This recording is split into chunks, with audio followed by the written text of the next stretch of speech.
Let's start with introductions, and then if you all can introduce yourselves and what you do, that'd be great. I'll start with Barb. I'm Barbara Murphy. I'm in the State House. I serve Fairfax, and I am on the Transportation Committee. I'm Chuck Pierce. I serve 4 towns, Berkshire, Richford, Franklin, Highgate, and I'm Vice Chair of the Education Committee in the House. I'm Corey Parent. I represent St. Albans City and 1/3 of St. Albans Town, and I am the ranking member of Energy and Technology. I'm Brian Savage. I represent Swanton, Sheldon, Franklin 4. I am the Assistant Minority Leader, and I sit on Transportation. Marianne, you want to introduce Yes, yourself? I'm Marianne Gamache, and I represent Swanton and Sheldon, and I am serving on the Human Services Committee. I'm Kathy Keenan. I serve this area with Corey, St. Albans City, and the southern part of the county, and I'm ranking member on the Appropriations Committee. Carl Rosenquist, represent the town of Georgia in the State House, and I sit on Human Services. And I'm Carolyn Brannigan. I'm one of 2 senators that you have, and the Senate districts are a little mixed up. I represent all the towns in Franklin County except Richford and Montgomery, and I also represent the town of Albert over in Grand Isle County. In the Senate, we have 2 committee assignments. My morning committee is the Ag Committee, Agriculture Committee, and in the afternoon I will have new this coming winter the Education Committee. Good morning. I'm Cindy Weed from Enosburg. I represent Enosburg and Montgomery in the House, and I serve on government operations. Dan Connor, I live in Fairfield, and I represent Fairfield, Bakersfield, and Fletcher. And I sit on the Corrections and Institutions Committee. Steve Beaver, ranking member of the Natural Resources, Fish and Wildlife, and I represent Highgate, Franklin, Berkshire, and Richford. Dustin Degree, recovering politician here representing Governor Scott. Okay, I think that it would be nice if you folks here introduced yourselves so that we all know who you are and what you do. Don? Ron Collins live in Swanton, and I'm on the Evergreen School Board. Jay Nichols, live in Berkshire, Vermont. I'm the Executive Director of the Vermont Business Association. Kevin Meredith, I live here in St. Albans City, and I'm Superintendent for the Albans Fire Service. I'm Albans Jones, I'm a member of the Town Select Board, and also the Regional Planning Commission. I'm Stacey Revler, and I'm the HR Director at Northwestern Counseling and Support Services. I'm Ashley Sterling, and I'm the Recruiter at Northwestern Counseling and Support Services. Please speak up when you're going around. I'm Lynn Coda. I live in Enosburg, and I'm the Superintendent for Franklin Northeast. Nate DeMar, I live here in St. Albans Town, and I'm the Director of Koala Career Center in Enosburg. Jay Ramsey, I'm the State Director for Career Technical Education at the Agency of Education. I'm Kathy LaVoy, and I'm the Executive Director for Franklin Grand Isle Workforce Investment. Good morning, I'm Wayne Goodrich, the Superintendent from Franklin Northwest Supervisory Union. Jim Naylor, I'm the co-op coordinator here at Northwest Tech. I'm Richard Thieser, I'm with Superior Technical Ceramics down in the industrial park here in St. Albans. Bill Bouchard from Franklin Human Resources at Franklin Northwest Supervisory Union. Lisa DeRocher, I live in Fairfax, and I'm the Assistant Director here at the Northwest Technical Center. I'm Eric Reimers. I'm resident of Montgomery and principal of Enosburg full-time. I'm Daphne Benzie. I live in Colchester, but I work in Fairfax. I'm the director at the Vermont Woodworking School. Good morning, Leanne Wright, Director of the Northwest Technical Center. Chris Moster, Principal, BFA. Okay, would you like to introduce yourself and your students? Yes, please, thank you. Mark Capsey, one of 3 building trades instructors, and these students here are a third of our program, roughly. We have an intro program that came in and helped us set chairs up this morning, and these guys in the afternoon class helped reshape our shop for you. So thank you for helping us clean our shop. Very impressive. I'm honored to have you guys here and kind of see what we're all about here. We are offering tours of the house that we have in process right now. We can fit 14 on our bus, so we can take a couple shifts. And we'd like to show you the house that we did in the last 2 years. And just a couple miles away, one project, and 2 blocks away the other. So it won't take very much of your time. Some of the stuff that we do is on the slideshow, but I don't know how much time you have if you wanted to listen to any of the students on where they might be going or what they might be doing after high school, or if there's another time for that. It would be nice if you could let them introduce themselves and tell us which community they're from. Beautiful. And which program, there's all over the bridge. Noah Rose, I'm from Cam Dunsmore from Georgia. Colin Manning, I'm from St. Albans. Brent Boisno from Georgia. Nick Raftery from Bakersfield. David Ledge from St. Albans. I'm Mason Archer from right here in St. Albans. Jeremiah Hathaway, Georgia. Chance Baker from Bakersfield. Gabriel Pease from Albans. Ellie from Swanton. Ethan from Fairfax. Billy from Bakersfield. Steve Wunsch, the other instructor from the Tech Center. And I'm Welcome. Ross. Oh, sorry. I'm Ross LeBoy. I'm their building trades lab supervisor, also a graduate of Northwest Tech Center and BFA. We've got a couple more in the front over here. Trying to introduce yourself? I'm Bryson Mergenbaum from St. Albans City. Corey Dodge from St. Albans City. You're all in the building trades, is that correct? Yes, ma'am. Okay. One more thing. I know they didn't say where they're going to be going, but we've got job opportunities for these kids to be in apprenticeships from HVAC, plumbing, electrical. They're going the post-education, construction management. So it's a blessing for us to live in Franklin County, where the work ethic of Franklin County shows. We've got Chittenden County people coming to grab our kids because of their work ethic. So we thank you as parents, what you guys have done in raising your kids, and hopefully this trickle-down effect will keep going with these kids in the future. So thank you. Thank you.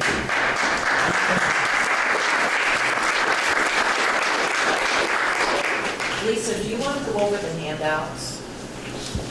Sure. So there's an extra here if you need to, but we have 3 different handouts in front of you. I'll start with the one that looks like this. This is a front and back, and it's a state of the state in terms of career and technical education throughout the state of Vermont. These are just showing statistics.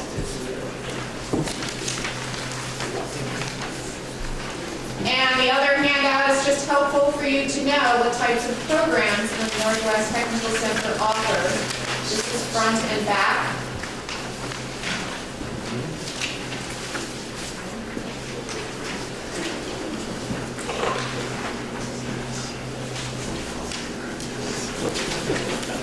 And not everybody has one of these, but this is important to share that this is a new program that we started for 9th and 10th graders. I know the governor talks a lot about career and technical education, 9 through 12.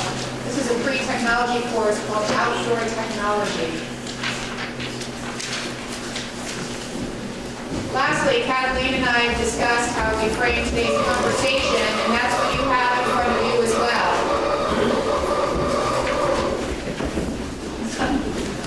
So, Kathleen. Don't worry about that.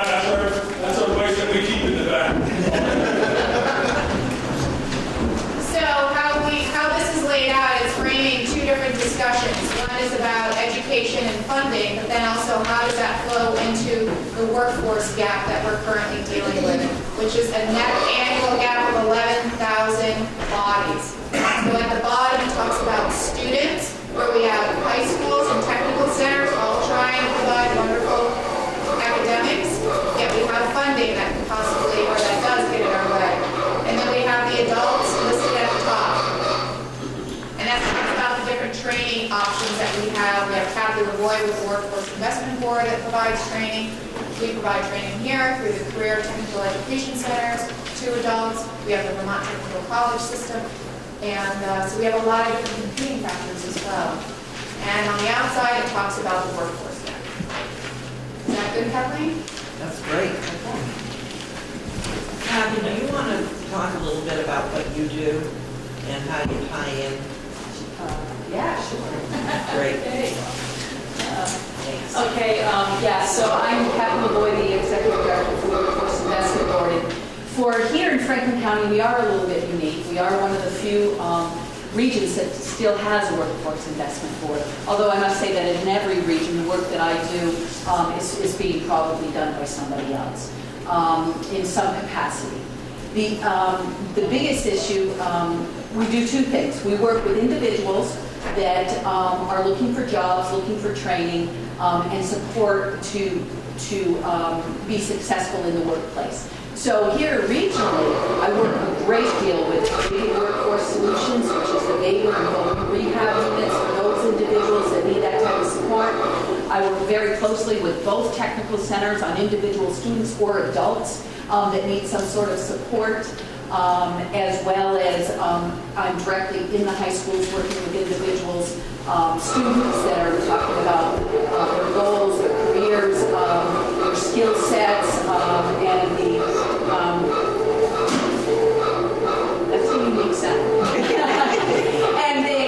and how we can support them to get them into some sort of higher education and/or training, including apprenticeships, including a formal program. As a WIB, I work with VTC, and we created the Industrial Maintenance Training Technician Program, 8-month program that supports the manufacturing community with the intensive mechanical and electrical skills to repair their big production machines. And it's a VTC credited program. And the individuals then can choose whether or not they want to pick up a bachelor's or an associate's degree in mechanical or electrical engineering. I also provide a heating systems repairs program that is very attractive for individuals, but also for the businesses, again, in manufacturing in the region that are looking to build up the skills that are needed by their maintenance team. So, and then it's just a wide-based support for all of that activity that's related to work placement, workforce support. And since you put me on the spot, I'm going to tell you the biggest issue that we have is funding.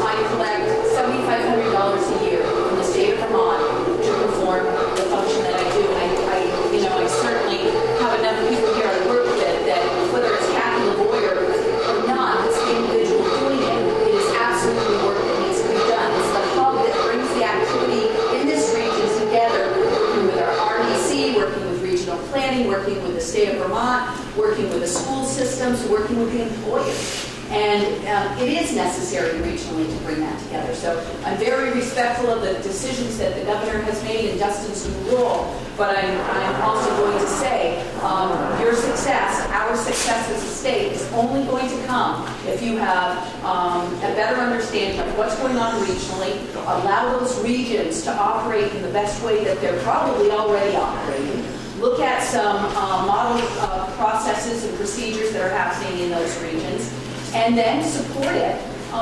economically. And I understand, I've been there.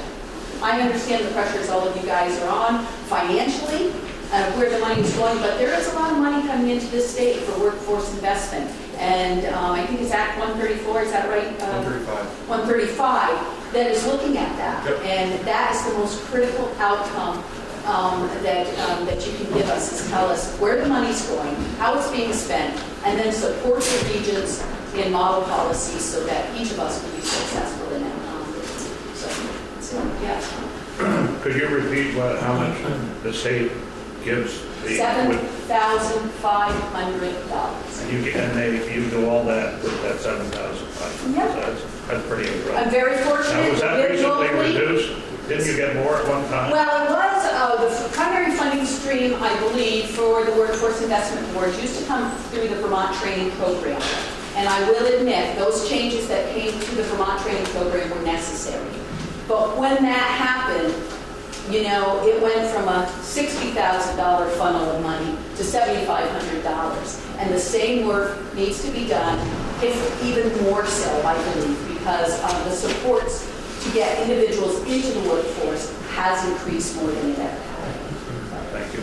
And to be, for full disclosure as well, I get the Next Generation grant money for TIPS, training interns and partnering for success of $25,000 a year that I've done for 11 years. That is direct relations with the school system. So it's it's connected, but it's not meant for the workforce development activity. Yes. And I'm guessing that they also pay a salary for you. No, $7,500 a year. Are you a volunteer? At this point, I will be. No, she brings up a good point. I didn't want this to be about this, but the point is that over the years, the Workforce Investment Board and the previous director was able to build up that amount. But for the last 3.5 years, we've been drawing on that amount, obviously, because we're only getting $2,500. And I love $7,500. I love my work. I've been in this region for years doing this type of work, but I can't work for free, and nobody else should have to for work that needs to be done. It doesn't need to be Kathy Lavoie, but it needs to be somebody. And that's what the state has to understand. Thank you. Thank you. Thank you. That's quite a bang for the buck, I have to say. And I'm sorry that that's the way it is, but, I was there when we put this program in place, and it wasn't meant to be starved, but that's exactly what's happened. And I'm concerned that it seems that we may be having a drop in students coming to the tech center. And I'll ask Dustin to talk about the governor's vision. So we are, myself and Sarah Buxton, I'm sorry that Sarah can't be here. She's in Washington, D.C. She was also appointed the State Equal Employment Officer, which is apparently a giant bureaucratic mess. So she's in D.C. right now, learning how to do that. The governor appointed both of us, Sarah, so for those of you who don't know who Sarah is, Sarah was a state representative from Cumberland. She worked for Governor Dean. She's a Democrat. And she's a fantastic young person who is just a wealth of knowledge and worked for labor for about a year, Jeff? Maybe a little under. Yep. So her and I are both putting together an interagency workforce development plan and a labor force expansion plan. And I think we need to keep labor force and workforce separate. Workforce is folks that are working, folks that are trying to get into the workforce. Labor force is the people that are actually seeking jobs. So when you look at our unemployment rate, it's our employed workers subtracted by our unemployed workers. And right now, we're losing, as the governor likes to say, 6 of those people every single day. To the tune of, we need, this 10,000 number is fantastic, but the governor's goal is to add 2,200 people to the labor force every single year. And that might also mean the unemployment rate goes up, because that means we have more people that are seeking jobs, that are looking for opportunities, that are using services, whether it's through DOL, or through workforce investment, or through any of the hundreds of streams of federal dollars and state dollars that we put into this giant bucket that we call workforce development. The tech centers are a huge part of that.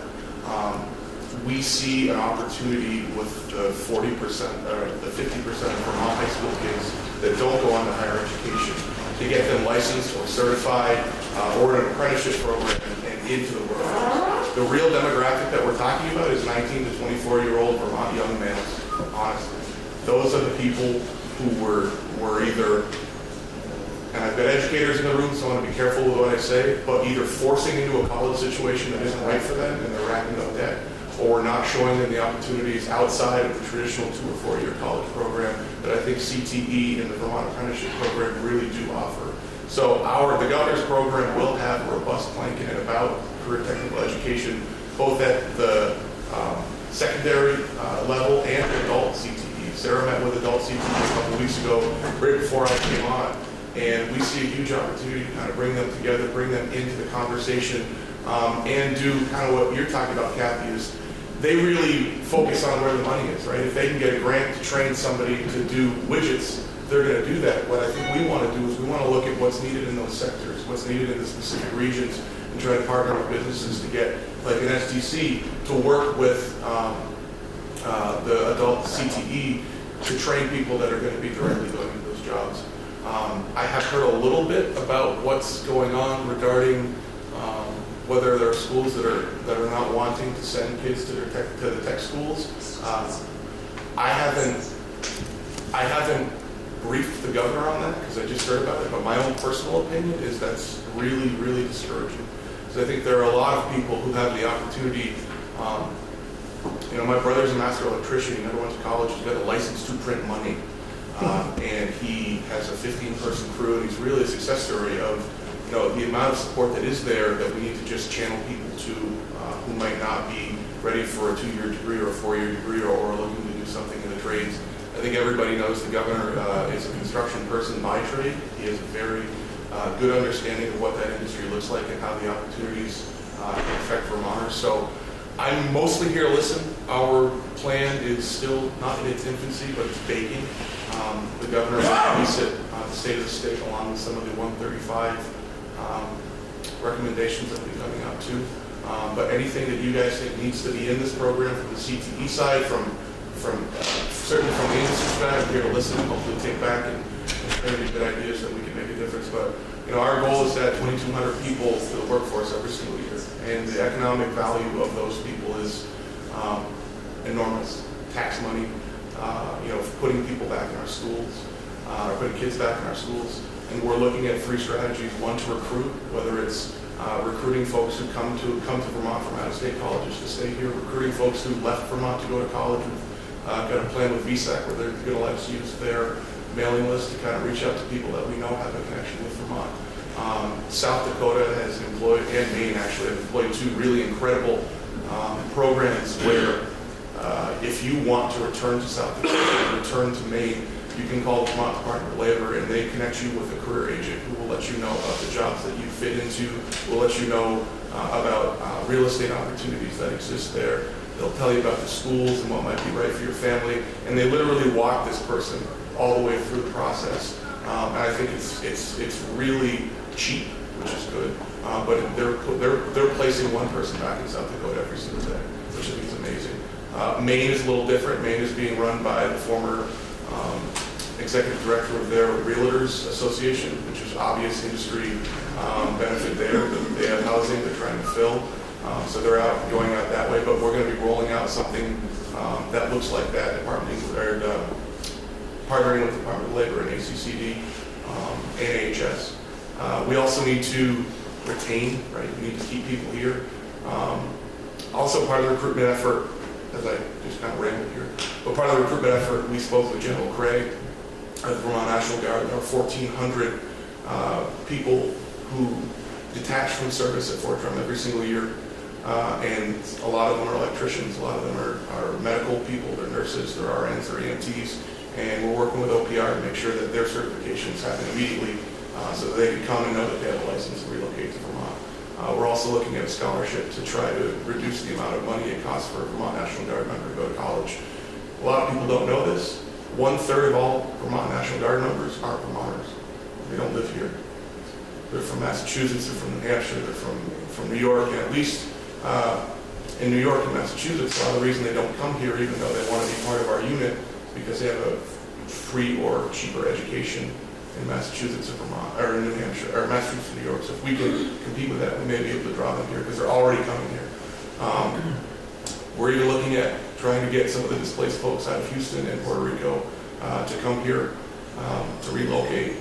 There was a huge influx, I don't want to say huge, but on Vermont State, there's a huge influx of people from New York after Hurricane Sandy who are just done with natural disasters. And Vermont is one of the safest places in the world when you consider that the worst thing that might happen here is you get snowed in a couple weekends a year. So there actually is, it's almost climate change, right? You're looking at people who are sick of the hurricanes and the flooding and the other events that happen.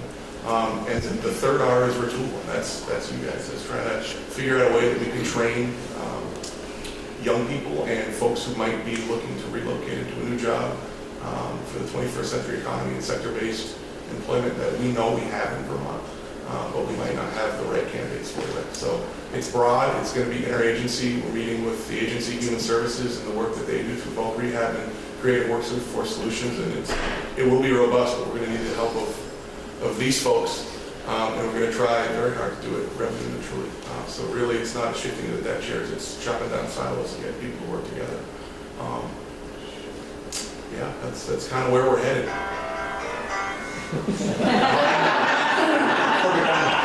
Put you on a timer. Right on the nose. We work together. Kathy, I know you have an agenda, and maybe it's on your agenda, but we're here at the Tech Center. I have a great deal of respect and appreciation for these people. But we have another Tech Center in the county. Yes. I know it's on your agenda, but I think it's important that everybody in the room, including the people at the table, know about Cold Hollow. I'd like to ask you to consider giving Nate tomorrow a few minutes just to talk about programs at this center. Well, I was going to do that. Good. Well, yeah, we're the smallest tech center in the region, and we're very unique in that we're the only tech center that only serves the SU that it's in. So unlike tech centers around the state serving multiple SUs, I serve 2 schools and they're both in the SU, which is convenient. And for us, I think some centers, some schools that are facing declining enrollment are definitely facing the fact that they don't want to send their kids away because the money follows the student right now. That's not the case when our enrollment's going up in Richmond and Williamsburg to some extent. And I've had the benefit of working in both of those schools prior to that. So my relationship with those and being able to go in and let people know what's going on in their center works very well. So we're in a unique situation in that respect. But speaking for the directors around the state, when you tour tech centers, if you can, you will see that it's all the kids are thoroughly engaged and what you can teach them is amazing. And Wynn was just asking about people potentially working for in a sugaring operation, and our kids are already working. They're the kids that already have jobs. They have a work ethic and they have a passion. So it's just, I guess the hard part is figuring out the funding structure of schools that are only sending 2% or 3% of their population. And then the other problem that we're facing is just the branding of what tech centers do now, because we are preparing our students for work. I'll probably offer my stats, but like Essex Tech Center, for example, serves 13 schools. The majority of their schools, I think, are around like 12% of kids in those sending schools are around students with IEP, and they get their schools about 50% of IEP students. So I think the misconception that high schools have are that's where kids go that don't know how to learn or don't have success in the classroom. And so it's a stereotype of who tech centers are dealing with. I don't think we have that problem, and frankly, I think statewide, the type of students that are getting tech centers. We'll take anybody. We'll figure out where they are, and we're going to try to move them. But the tech center directors around the state are really trying to just rebrand what happens in a tech center. It's not just for those kids, and we're working towards that, but it's definitely a stigma that's been around for a while. And our numbers and our stats are starting to show that we're having success. The one thing that I like, and I think the state of Vermont's doing a good job of reevaluating high schools, but keeping track of where the kids go after graduation. We have the technology now to track kids, keep them on Facebook, whatever. But tech centers have to keep track of where their kids after school. And that's really the sign of success, of not just did they get accepted to college or did they graduate. It's what are they doing 2, 3, 4 years down the road. So it's just a good number to look at for data purposes. Kathy? To that point, as I worked the TIPS program for 11 years now, that population that is increasing, that's looking for services, are those young adults that have been out of school for a year. They've gone off, they've done something, and it might be college, and they come back in December and they're knocking on Jim Naylor's door, or they're knocking on my door, or they're knocking on Nate's door, and they're going, okay, that didn't work, now what? And we do not, that's part of the services that needs to be delivered regionally that takes a lot of effort.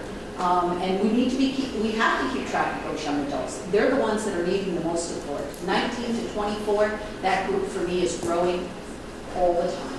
And unfortunately, that's also the group that's falling into the opiate. I mean, let's be realistic. I mean, if you want to talk about who's vulnerable to that temptation, it's that demographic. Sure. May I jump in here? I thought my board member from MU was going to identify the other Tech Center Light program, which is the program at MU. we have a role in this game. In fact, we're meeting on January 15th to see how we can collaborate better. And there are three programs that happen at MDU Ag. It's Ag Science, Ag Mechanics, and Animal Science. Students, 20% of our students in grades 7 through 12 are touched by that Ag program. And they're in work-based learning experiences. We have a work-based learning coordinator, which is part of the work, part of the Activities. That's right. And we're really looking at about 2,000 students, freshmen through high school, senior, that have the opportunity through flexible pathways to go out and have experiences in the workforce. So they can start light, they can go in concentrated mode through the traditional tech centers. There's just a lot of on-roads to the flexible pathways legislation. And Kathy is at the hub. I just want to put in a plug here, just to enforce the fact that, and I'm parroting what Kathy says, by law, we're required to provide these experiences for students. Businesses are not required to receive them. 2,000 students flooding the labor market in Franklin County is going to overwhelm them. That's the role that Kathy plays as the hub master. I was going to say mistress, but I think master plays. Yeah, please say that.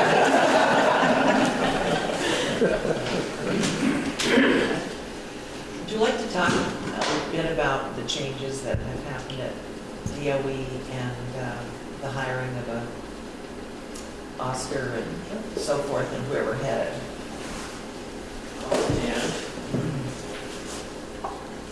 Make us look better, Jim. Sorry. So again, I'm Jim Ramsey, the state's director for CTE at the Agency of Education, and so I'm going to get you in a time warp and go back a decade or so when the agency was structured differently. We had maybe 10 or 12 people who worked directly in career technical education. And they worked in different areas, they supported different program areas, they supported the federal grants that we received through the Perkins Act. So fast forward a decade, and now there's me. I'm federally funded, and I have a program coordinator who's federally funded, and a database coordinator who's federally funded. And so it's just been the three of us trying to support the technical centers as best we can. This past session in the Workforce Development Bill, S-135, which is Act 69, I think, authorized a position for the CTE team called a Career Pathways Coordinator. And so we were able to recruit a very talented guy. His name is Dr. Oscar Aliaga, and he has worked for the last 10 or 12 years at the National Research Center for Career Technical Education, studying technical education around the United States, providing support to states to create systems to develop what we call programs of study, which is basically how do you align programs so that students in 7th, 8th, 9th, 10th, up to 11 and 12 get the experiences they need, get the content they need, and that we iron out the pathways to get them to a certificate or some credential after they graduate. And we include registered apprenticeships in there too. So, Oscar's been with us since October 23rd. Ryan Regan, Andrew Hathaway, and James Rushie, 67 to the main office. So happy they didn't call my name.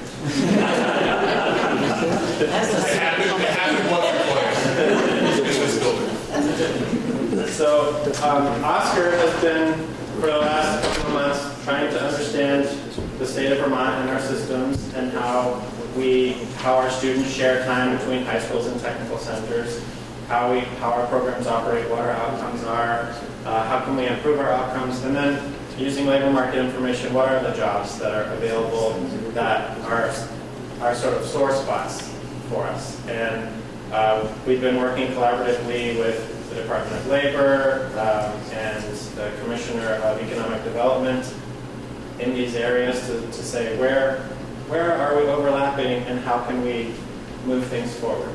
So he's working on projects right now that are related to carpentry and construction and healthcare, right? Our immediate focus starting off, because there was already some movement going on, was in construction. So next focus is healthcare, and then it would be advanced manufacturing. And then this is a limited service position, so we, according to the budget, we got him for 2 years. I think he would like to stay. He hasn't made it through a whole winter yet, so maybe in the spring I'll ask him if he wants to. But he was from Minnesota before Kentucky, so I think he'll be fine. So that's kind of at a high level, Oscar and what he's been working on. He works directly for me. If anyone is going to the Governor's Education Summit, he'll be presenting a little bit about career pathways there. And our goal with career pathways is to say, on a baseline level, this is how we envision how students get to the technical centers. What can be taught in 7th grade? What can be taught in 9th grade? Okay, so it isn't that we want to open the doors fully to 9th and 10th graders and 11th and 12th graders in the technical center. They're different developmental stages. So how can we rely maybe a little bit more on high schools to offer CTE type programs that introduce students to the concepts to get them to the technical center? So that's one thing. And then as a state, with the Workforce Innovation and Opportunities Act, which primarily is overseen by the Department of Labor, how do we help individuals who are taking advantage of state services to get on those paths? Where are the trainings offered? What kind of jobs can they get with this training? So there are some populations I think that Kathy was talking about. So it's right now kind of a lower level impact, but we hope that the position will inform some other policies and help us have a more coordinated workforce development system. I know it's been a big concern of the legislature, at least Commerce, Liberation, some of these folks, because we've got such a demand for folks who are knowledgeable about the trades, and the jobs are there, and I understand that the employers line up here to try to put these kids that are graduating into their workforce, and the demand is just greater than what there is. So, one thing that Kathy... Following students, please come to the main office. Hannah Kyle Rose, Devin Brianna Gabry, Andrew Huxley, and Kelly Bond from the main office, please. So one thing that Kathy didn't talk about that she's also involved in, I think, I don't know if you're volunteering for that. Well, it's all volunteer. So there's a project that the Vermont Business Roundtable partnered with the Agency of Commerce and Community Development called Talent Pipeline Management. And so that's a project through the U.S. Chamber Foundation that helps provide a model for engaging business and industry, just to start and say, what are your pain points? And then maybe Kathy can talk a little bit more eloquently about it, but what are the jobs? What do you have trouble filling? What are the skills for those jobs? And then let's back up and say, where is that training offered? Who are your preferred providers? And then to back up further and say, how can we change the content if we need to change the content of an educational program so that it lines up with the business needs? One of the, it either validates what we're doing in the CTE programs, or it says we need to change a little bit what we're teaching. And it also says industry is looking for a specific set of credentials. So whether it's first aid, CPR, whether it's an NCCER certification in how to build a house, something like that. So they've been working in construction. They've also been working in healthcare. And so this is how, in a backwards design sort of way, Oscar's work is being informed by business and industry because of the work that Kathy does, because of the work that the Talent Pipeline Management Project is doing. So, I'll leave it there. If Kathy wants to say more about it, I'll. Why don't you just very quickly. But we formed collaboratively with the Vermont Talent Pipeline Management Program. And again, there's 6 of us. Jay didn't say he's a member, ALE. We have economic development, we have workforce development, we have Vermont Business Roundtable, and one chamber. And we took the construction industry and formed a collaborative with willing construction companies. We went over, I did back mapping with them. Where are your people coming from? What are their best skill sets? What skill sets are they lacking? Are they coming out of a technical center? If they are, which center is it? And how were they prepared? If they're coming out of college, we did a full back mapping stream for the industry. And we're using that to work with AOE, the technical centers, to build model programs in the construction environment. And then we'll be going out to the employers again and doing a talent flow analysis that really looks at where are, including those coming from outside of the state, because we know we've got that gap. So as Jay just said, construction's well down its path. It's a lot of work. Every one of us in it has a full-time job already, but it really is a great, and it comes with a software package. So we're using that and rolling it out. We're just starting the survey with the healthcare industry that is unbelievably huge. And in fact, our survey is only going to do RNs because we can't even start to touch the other skill sets that are needed for all the other health fields. And when we're done that, then I'll be knocking on Richard's door over there, whether he's retired or not. And we're going into advanced manufacturing now. So, Jay, do you want to give your piece about where the Principals Association? Oh, this year. Yes. Behind me already, I No, I wondered. So, I mean, the piece of the Vermont Principal Association, I think that our job is about leaders and learners. So what we're looking to do is make sure that principals have the skills they need to handle the increasingly tough job that they have. We recently did a survey of principals in the state of Vermont, and the trauma that they're dealing with on a day-to-day basis is something the legislature needs to really be aware of. Kids are coming to school. The kids that Dustin was talking about, opiate addicts. Well, those kids that opiate addicts come to our schools.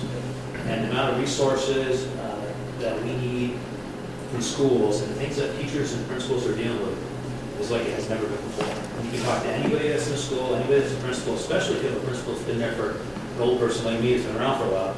They'll tell you, like, this is scary. You know, kids are coming to school with needs that we've never seen before. I get calls every day from principals talking about 3, 4, 5-year-olds that are tipping over desks, punching staff members, kicking at people, and it all comes down to not having the supports that they need. And we've got half of our kids are coming out of poverty situations in the state. It's the worst it's been in the history of our state since we kept records in the 1930s ago. That's a huge problem. And those kids come to schools. And schools are a microcosm of what occurs in your society. And if we look at it, we don't have the supports that we used to have community-wise. You know, 100 years ago or 75 years ago, church was really strong. There was a lot of support there. Communities were a lot stronger in that most people worked within the community where they lived. A lot of small farm communities, families would get around each other, help each other out. And if I was a kid and I was messing around, my neighbor would tell my father, and I know about it when I go home. Now, both parents are working, people are running in and out, their kids are being unsupervised a lot, which is an argument for a strong after-school program. But principals are pretty disillusioned. We're getting very few applicants for positions. It's hard to convince people to go into that field. They don't really get paid a lot more than teachers do. They work a lot more hours, and the responsibilities are really, really high. So I think where the legislature can help in that area is, and I like to hear Dustin and Jay both talk, and Kathy all talk, it's about coordination of services.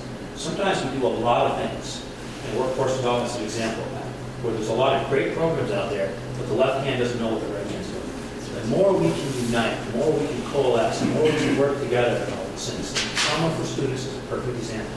The more we can get our mental health agencies and our school systems working together to provide services for children and families in and out of school, the better off we're all going to be in the long run. We either pay for it now and we do it right now, or we pay for it the next 50 years. Like we pay a lot more for prisoners than we do for students. So that would be my speech. Well, I think we're lucky in this area too, because we are the only area in the state, I believe, that has continued on with the partnership. And Jim, you go, and I think it's an important thing because there's a lot of relationships that are developed there. And I'd like to move to see how many certified programs there are in each tech center and how these kids are ready to go out. I know the building trades a bit, but where are we at with the other pieces? Maybe you can talk about Enosburg. Sure. We have, so all of our programs have IRC's industrial recognized credentials. Some of those so there's not necessarily, some of those certifications, for example, our medical careers, they lead with an LNA certification. In construction trades, it is OSHA and some of the CPR and first aid. Forestry and natural resources, they get gamma logging and certification. And we partner with the professional driving schools, so we're sending kids to get at least a permit for CDL, because that's a big industry in our area. And we got our automotive program, it's an ATAP certified, national certified program, so they're getting national certifications from ATAP. So they're leaving with quite a bit of credentials, and the other piece where the states work well with us on is the dual enrollment. And so, you got the state has given dual enrollment vouchers for high school, and so those are CCB, BTC, college credits that kids are experiencing. But to say that at the tech center, students have an additional option to, in our business leadership class, for example, we have CCB into the business and a business internship program. So we have kids leaving some of our tech center programs with 9, 12 transferable college credits to give them a step up. Some of those are just elective credits at their schools that they're attending. But there's a pretty big incentive. So that's what we do here, Leanna. Yep, we have a very similar setup with most career and technical education centers in that all of our programs have industry recognized credentials, and they're very similar. So for example, in medical professions, we also have the licensed nursing assistant, and we also just hired a second teacher there because there was such a demand for that class that we now have 31 students in that program.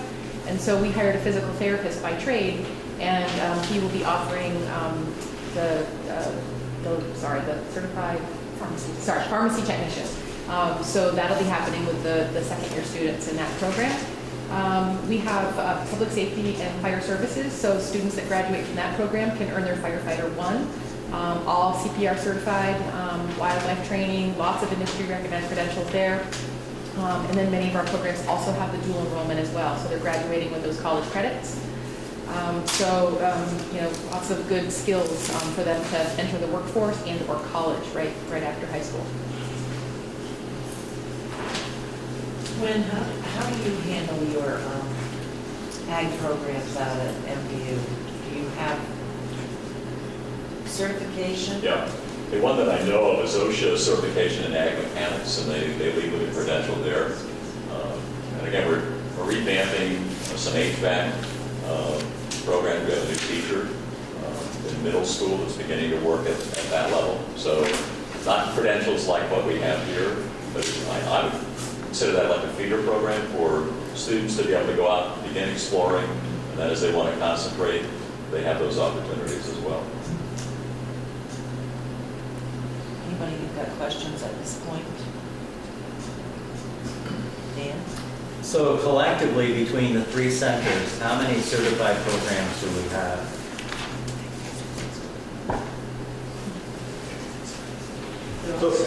So they're not necessarily certified. Well, where students can earn their certification. Well, I'd say they can earn various certifications in all of our programs. Some obviously are more beneficial to employers than others. So if kids are leaving with an OSHA 10, that saves the employer a little bit of money. But the LNA, obviously, they can go right into an LNA position.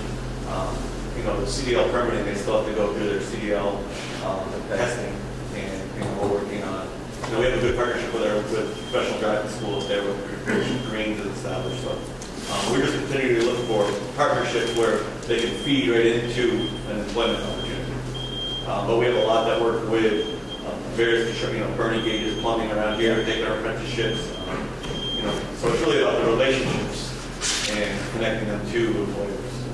The one where we're missing a lot, and I don't know if anybody is we have a lot of manufacturing jobs, and we're not able to, even statewide, when tech centers have created manufacturing programs, students only know what they see, and they don't see what manufacturing is like. A lot of the jobs, it's really more about exposure to careers, and they only, I think I became a teacher because I only know teachers. That's all I knew. It's really this exposure, and like manufacturing is a big area where we have a lot of jobs, but we can't get kids into those positions for various reasons. It's really encouraging just to hear from two different centers the importance of the dual enrollment. So I thank you for that. I wanted to add that we have a very strong career development center. So we often have people from the community that will take classes on weekends and in the evenings. And also we offer that to our students and also to our sending school students. Mr. Mosca here has many students that come to the Career Development Center and take advantage of those courses, even though they're not in the Tech Center. So an example would be we have some students that are in the Human Services program that have decided that they want to get their LNA. And so they'll come to that class on Saturdays, for the next 8 weeks. And if they're not able to afford to pay for it, then there's a scholarship opportunity available to them. We get scholarships to the United Way and other sources as well. So there's lots of movement. So you're not pigeonholed into one particular career. There's lots of exploration that can happen. Thank you. Richard, I'm sorry, you were directly out of my eyesight. From a manufacturing point of view, the coordination issue that you talked about the number of programs. We deal with Kathy day in, day out. You talk about the Vermont Business Council, you talk about the Principals Council. Do we have reps from both councils that sit together to try to coordinate? How can business support the education process? Lisa, I went to her program that she did. She made a really strong point that's never left my mind. Manufacturing doesn't have a good name in Vermont. And that's mostly held by the kids' parents. We need to be explaining and showing that our manufacturing centers today are not some old steel mill belching out black smoke. 50% or better at Superior are ladies. They have jobs from engineering, quality control, CNC drafting, machine setup. You can be anybody you want to be. We've talked about 40% of the kids don't exactly know what they want to do. I don't know that we can all screen 2,000 potential applicants, but my God, we could try to put a concerted program together to get 400 or 500, maybe set a metric so that we can start measuring some dang improvement. I started on the Workforce Investment Board with Dick Brown from Fairfax. We did the first manufacturing technician program, which I was a member of that panel. And I've worked with many other people on the Workforce Investment Board. Mr. Bell here at this center made a success out of my son, a person with learning disability, who went to Orno, Mr. Bell's college, and now has a six-figure job in Boston. Because... No.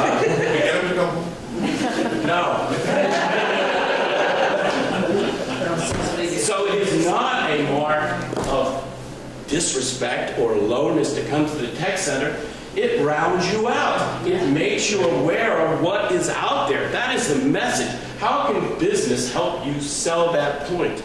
Everybody needs to experience doing something beyond reading a book. It is a mesh. You need to find your niche. Manufacturing might not be it, but if you did a job shadow or really saw what we did, maybe it would interest you.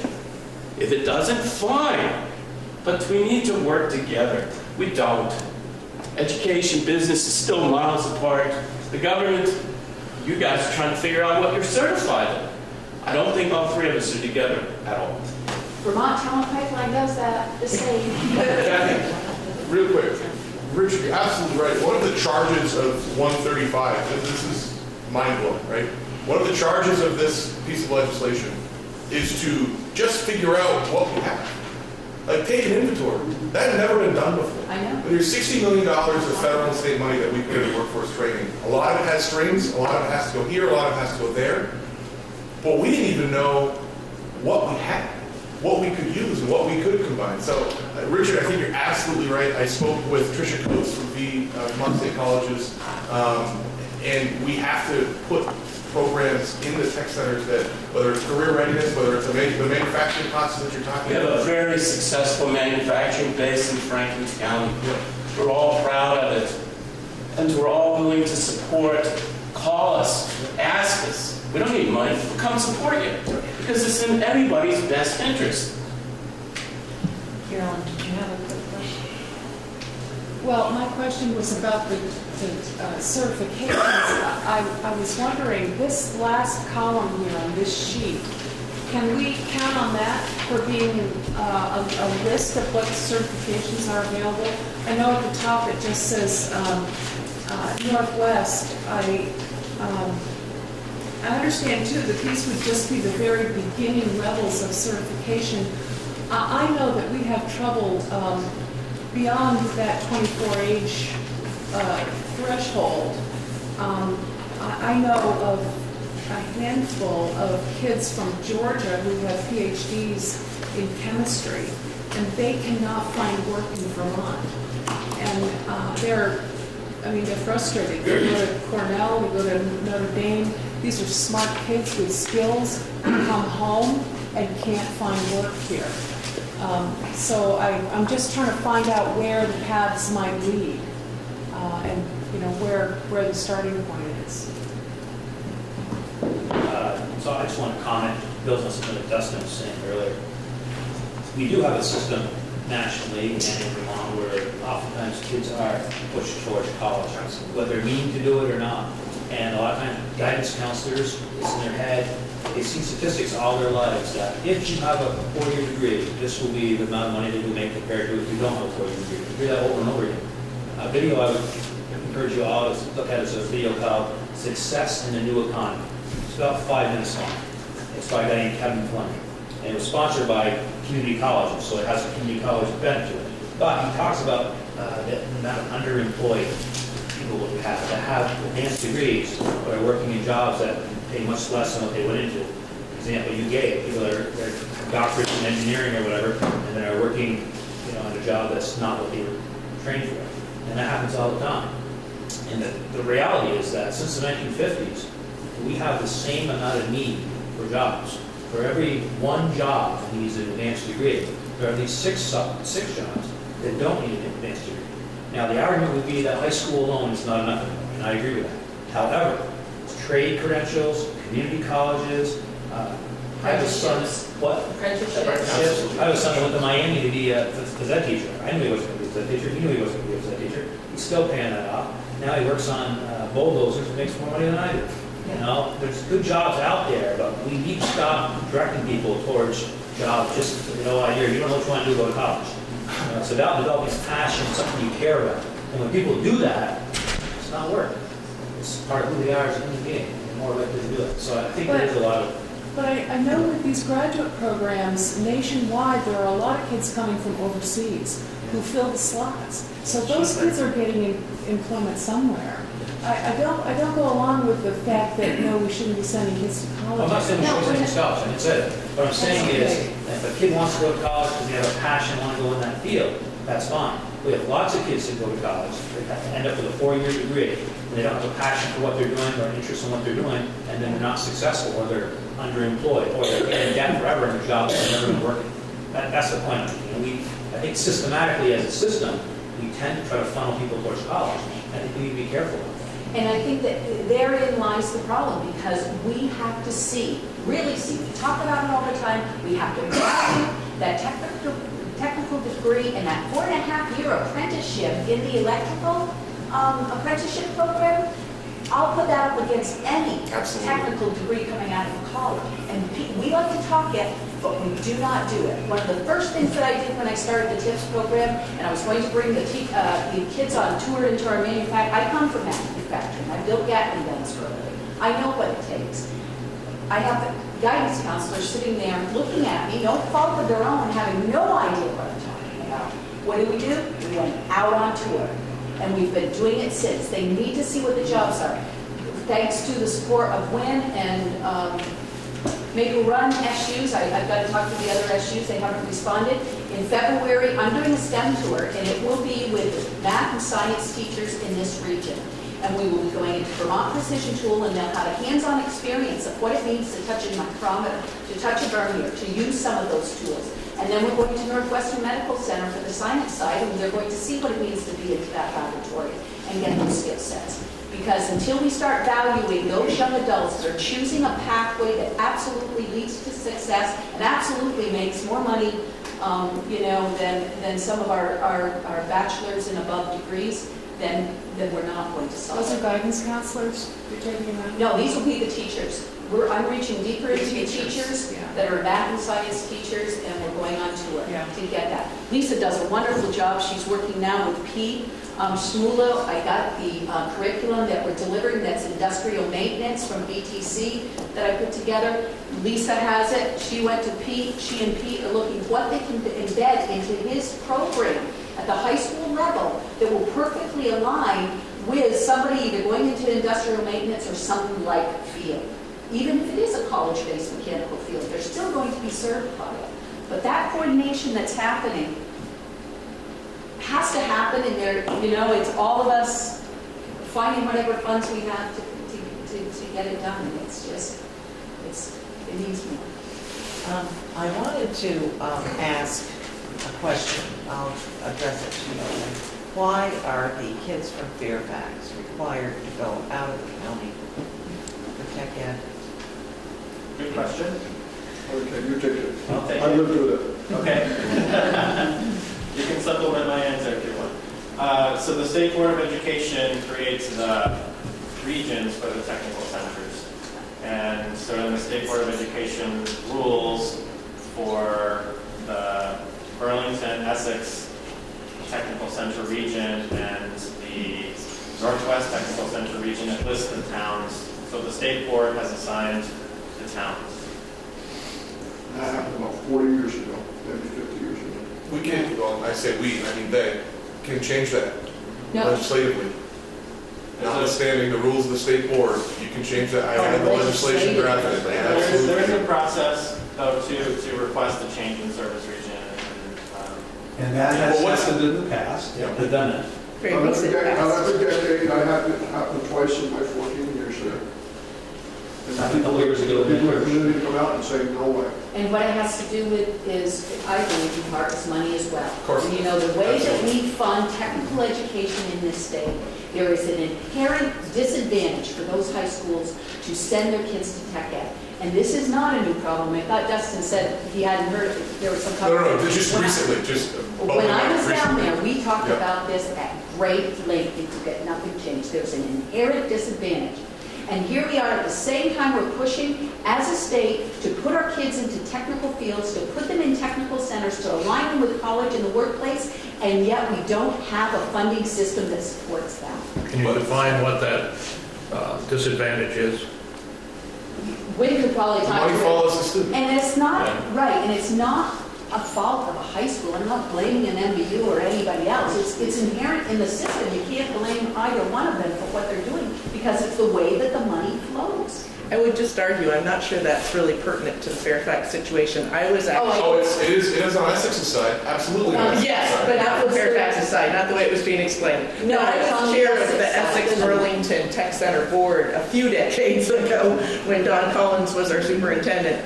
And we actually were always excluded from the conversation of schools aren't sending their students because at the time we were sending 40% of our eligible students. More than anybody in the state. So we have, in Fairfax, we have always supported tech ed and sent our students to it.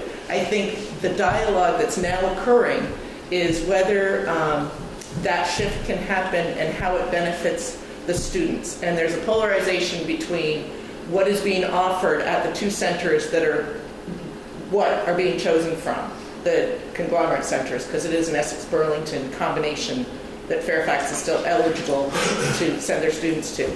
And I think that it is looking at how, as a state, we offer tech ed to all of our students so that it isn't an issue and our students could stay in our county and not have this thought that they're missing something better. I have to agree with Barbara. That's the issue. And that's the issue that we're not talking about. And I find it so ironic in this age of cost containment and efficiencies we would save a They ton have of shown money. how much money they would save, Absolutely. and they can't do it. We were And told, locally, they want to do it. And this age of 46, we were trying to get local buy-in to certain things. Fairfax wants to do this, and they're not allowed. And that makes no sense. I testified for that, and I spoke about the students I work with. Those kids at BFA Fairfax would be better served having their time back here in this region and getting to know and work with the employers that are right here. They'll get a better experience, they'll get a better shot at having that spot in there, and they will have that tie to their hometown community. Certainly this region serves all the other tech kids very well. There's no reason to expect it won't serve those Fairfax kids better.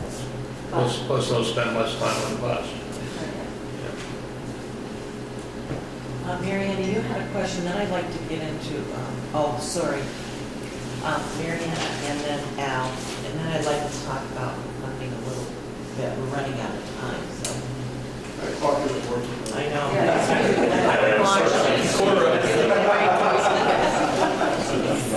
So it wasn't so much a question as a comment that I wanted to make, which is the gentleman, I'm sorry, I saw you last Friday. But you alluded to the fact that there's parents are the ones that are not steering their kids. Everybody's steering their kid into college. There is a bias in this country against the trades, if you will. And this is not something new. I think that this goes back very far. Exactly why and how, I'm not quite sure. But we did change the philosophy in this country, people. We came to a point where everybody believed everybody should go to college because that's the only way you're going to get a job that's going to pay you well and so on. Completely forgetting about the fact that we need tradespeople at the very least. We have an infrastructure. We have needs for this society that are not being met. We are doing a huge disservice to our kids and to our society in general because there's nobody coming up through the rank. Oh, very few, let me put it that way. So I think, I don't know how you change parental views. And of course, these views get reflected in the school system as well. It's a natural occurrence. People growing up with certain viewpoints, you're going to see it espoused in different ways. I think, Kathy, your idea of bringing people in and doing a tour and that sort of thing with exposure, in addition to children, the adults who are The parents are the biggest barrier. We've done the tours last year, Manufacturing Month. I opened it up. We went on tours into Superior Technical Ceramics, Vermont Precision Tool, and Techner. This year I held a Regional Chamber of Commerce mixer at Techner Apex. The place was full, as Richard can say, and next year he's on my list. Superior is on my list for that as well. But you're right, it has to be a full exposure because it's often the parents that are saying, my kid isn't going to. And they have no understanding of the money, the success, the happiness that can come through those jobs that aren't necessarily very. And I just would like to add, and I've done many things at various points of my life professionally, and one of them was being a college admissions advisor. And my experience with that, what I came out of that was a very good understanding how too many kids apply to college, want to go to college because their parents want them to. They're really not settled on whether or not they want to go down that path. And so what happens is when young people push themselves so that to please their parents, because there's going to be hell to pay if they don't get into a college or say I'm not going, which is a whole other issue, but they fail. And when they fail that first time, there's a very small percentage who will then down the road decide, yeah, I do want to go into something and I am going to be required to have a degree, or I want to get my degree. It's not a good experience. So I had a lot of unhappy parents, I think, because there were times I would call kids in for a sit down because you look at a transcript and you look at things and stuff doesn't add up. And I would sometimes say, you know what, you don't want to be here now, so you shouldn't be here now because you're just going to make it bad for yourself, but you need to do a plan, do an interim plan so that you can try to sort out what it is you'd like to do. But at any rate, with that issue is funding. We put a lot of resources into higher education, but it's the academic higher education. It's not the industrial trades. That's what. We put the lowest in higher education. We put a lot in K-12. Let me back up. Yeah. I want to get into the funding too, but if I can I'll let it go. interrupt. No, I'll let it go for now. Al, you had a question? We need to reprioritize is what I'm getting at. Not so much a question, but as a comment. As a former town manager and also now as a select person, there's a great need for municipal workers, and I'm thinking specifically of DPW, which is taking on the new task of the stormwater management. There's, I think, $1 billion over the next 50 years or 100 years, whatever it is. A lot of jobs that are going from the very simple to the very technical, and I think nobody's mentioned sustaining municipal governments, which is a major part of our daily life. I'm looking to see if anyone has ideas about funding mechanisms that you folks in control, supposedly, with your school, how you're handling it and how we could handle it better from the legislative end. I have a comment that's not directly related to funding, but I think I've heard several times here today that the adults in the community need to know more about technical education. So I think you have to ask yourself, all the people involved here, what you are doing in that area, and that can help with the funding when you have more students. Communication is integral in all education, and especially we're talking about the tech centers right now. Ask yourself, what have you done so you got the information to the adults? And I think you'll find that that's an area you might need to explore. Kathy, I don't know if he's prepared to talk about it, but I did share with the gentleman from A&E this morning, 2 times in my career, once as a superintendent, once as chair Sen Ed, we had a proposal. I thought it was an excellent proposal. It never went anywhere because there were winners and there were losers. Yep. The only way we could make it go is more money, and there is no more money. He said that you had said you read some data, so I'm going to let him speak to it because my experience was about 10 years ago. But there is a way to solve this, and it takes a lot of testable fortitude. Yeah, so I think the idea was every high school contributes a portion. So what's their population of students that they have? Eligible students, and then that is a percentage overall. So one high school, a big high school has 50% of the eligible students, and little high schools have 10 to 15%. That the tech center's budget is divided. Big high school gets 50% of the budget, little high school gets 10%, and so on. So because it has come up several times since I've been state director, which is about 2 years now, I wanted to know, what are we talking about? What's the impact going to be, or likely to be? And just in the way the system is structured, the high school that is attached to the technical center is the biggest high school in the region. So they're going to send the most students in the current system. They may still send the same amount of students in a future system. But the burden of the cost shifts from the big high school to the littler high schools.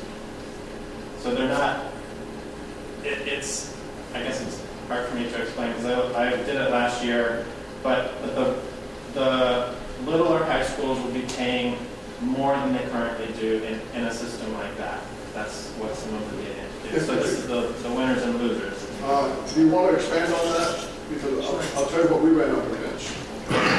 There are high schools where the leadership has a philosophy that every student needs hands-on experiences. Now, every student doesn't get it. There are high schools that look at their budget, they want to upgrade their science program, they want to upgrade their computer technology program, and they can't increase their budget, so they pull back some kids from the tech center in less than Southern Base. One of the killers when I was trying to push it was, unfortunately, the Superintendent's Association, at least that was my perception, because they were getting a lot of pressure from the leadership. Because this is what happens. And why I like this as a superintendent, Fairfax sending a very high percentage of students, okay? The way we were in the market, it would have cost us probably less money because other schools were sending very few students. And I remember the battle, and if you want to report this out, I said publicly on South Burlington and Essex. Essex had the tech center, a large number of students go to the tech center, okay? South Burlington was sending very, very few students. In fact, they were creating many of their own programs. If we'd gone to a model that the group that I was working with, the study group was South Burlington, if they had, let's say, 600 juniors and seniors, they would be paid for all 600, even though only maybe 40 went. Because what the math was is, you count all the juniors and seniors in every high school in what we used to call your catchment area. Count it, okay? I don't know how many there are, but let's say there are 10,000. Then you go back and you say, okay, there are 10,000 in the Essex Burlington Tech Center area. Your high school has 500. Do the math, get the percentage. That's the percentage of the budget you're going to pay for. If you don't send one student, you still pay for it. If you send and encourage as many as possible to go, you don't pay any more. And that's where we got a lot of pushback, because there were people that say, well, now in your district it's very different because they're both in the same district. But in many places in the state, I'm retired out of the district. it'll always be your district. It'll always be your baseball team. And then, so Addison County, so I don't want to talk anymore. It's not that difficult. It's a mathematical equation that probably most middle school kids would understand. It's when there are winners and losers, it's hard to make changes. And maybe with consolidation Act 46 it'll change. I doubt it, but I'd like to be optimistic with it. So find the money, whether you find it in government or through partnerships or grants or whatever. And Nate will get money from every kid in Eastbury and every kid in Richmond. And the big centers in Madison County and the centers. Thank you, When? I'm going to take a little different tack. In '91, the Vermont Chamber of Commerce was the first state chamber in the state that created a business education partnership. And I was hired as the executive director. And my role was to go to businesses and go to schools and create those relationships. But it also was to do fundraising with business.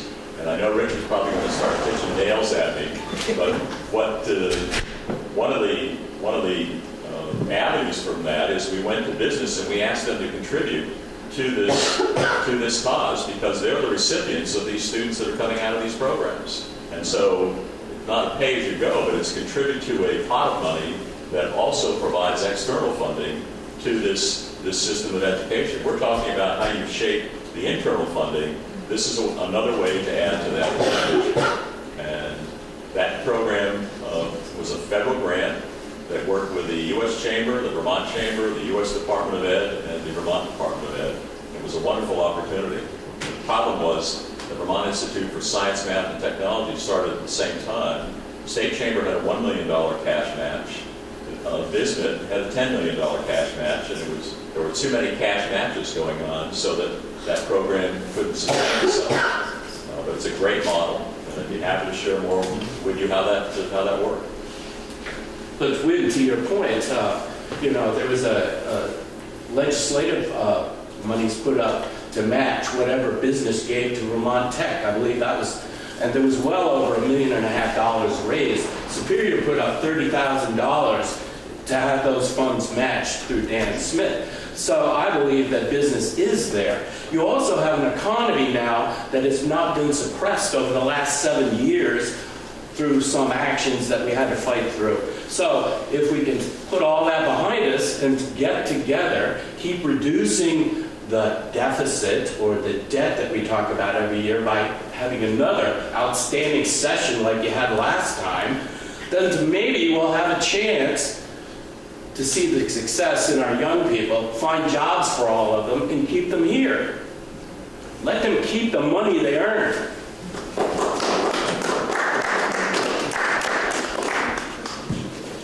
Okay, well, does anyone else have anything they want to bring up? Hi, thank you. I'm Chris Foster, principal at BFA. It's been an enlightening discussion for me, and I appreciate everybody's perspective. One thing that has emerged for me as a theme is I think there may be some level of misunderstanding about the values, attitudes, and what happens in a comprehensive high school. So I would just like to extend a personal invitation to each member of the legislature, and if you'd like to spend a day with us, or certainly with our teachers or our guidance staff, to have an in-depth conversation about how we try to deal with these matters and how we try to prepare all students, I'd love to have you. It would be a great opportunity. Please, you're welcome anytime. I think it would be great for you to see what some of our teachers are doing and to get an understanding of how we're trying to meet the needs of all kids. So it's wide open. Come to the academy. We're glad to spend some time with you. Thank you. Jim? And just to piggyback on that a little bit, and we have the Every Student Succeeds Act state plan. We've changed accountability measures, so this is outside of my realm as the state CTE director, but because I work at the agency, I know about some things. So we changed our accountability model for what happens in general education. And so the new accountability model includes outcomes related to, or what they do in high school. So we're going to start counting industry recognized credential attainment. We're going to start measuring 16 months after they graduate high school, were they in college, were they employed, or were they in a trade school? And so we've never trade school, not a word that I like either, but that's how it was defined, and it's a broad definition that we're trying to apply, but starting small. So it's not an easy thing for us to measure, but we've said it's important for us to know about our students, not just college readiness, but career readiness. And so my opinion, I think measuring the industry recognized credential attainment will potentially have high schools relying on the tech plans a little bit more than they have. And I think we are obligated to provide tech ed to any student that wants it, and I think that's a statutory requirement. Kathy, can I make just a general statement, having sat on that side of the table? As a school board member, it continues to amaze me the little things that happen in the legislature that may seem very innocent, that put tremendous pressure on me as a school board member who says MVU is a good school and it's becoming a better school. I know it's had some challenges. Some great things are happening. We're building our budget, and when would you? I think it was $97,000. We're having a regressive impact on the teachers' retirement for any new hire teachers. The poor rural communities that turn over lots of teachers. Our bill this year is $97,000 every year, and it gets increased as we hire new teachers. Those more stable teachers that pay more in Chittenden County, where they don't hire a lot of new teachers, don't have that impact at all. So Don's exactly right. Understand the regressive nature of that legislation. And I'm sure that when that was discussed in the Senate, I don't think we looked out there and said, oh, so we're going to move teacher retirement, we're going to have the locals pay. We're going to have the locals pay, little cost share.